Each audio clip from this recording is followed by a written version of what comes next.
ये सब गई इसके सब सभी लोग welcome back to my channel. तो गाइस आज हम दोबारा से खेलने जा रहे हैं डुगी क्राफ्ट। तो सब लोग को एपिसोड में मैं आपको दिखाया था कैसे बिट बनाते हैं, तो आज मैं दिखाऊंगा कैसे आयरन गोलम को स्पॉन करते हैं। तो इसीलिए मुझे ज़रूरत पड़ेगी ब्लॉक ऑफ आयरन लगेगी। पम्पकिन तो मेरे पास ही है। हाँ मेरे पास ही है पम्पकिन।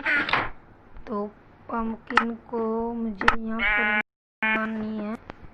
तो पम्पकिन तो आ गई। तो पहले वही आयरन ब्लॉक यहाँ पर इस तरीके से, और यहाँ पर इस तरीके से, और यहाँ पर इस तरीके से। यहाँ पर पम्पकिन तो देखो यार स्पॉन हो गई से, और देखो वही कहाँ पर लग गई, वहाँ पर नहीं है, वहीं से ये यहाँ पर लग गई। तो रात भी हो चुकी है।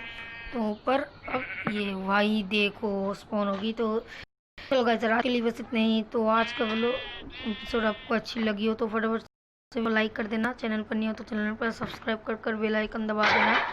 तो चलो आज के लिए बस इतना ही, मिलते हैं अगली वीडियो में। Good bye.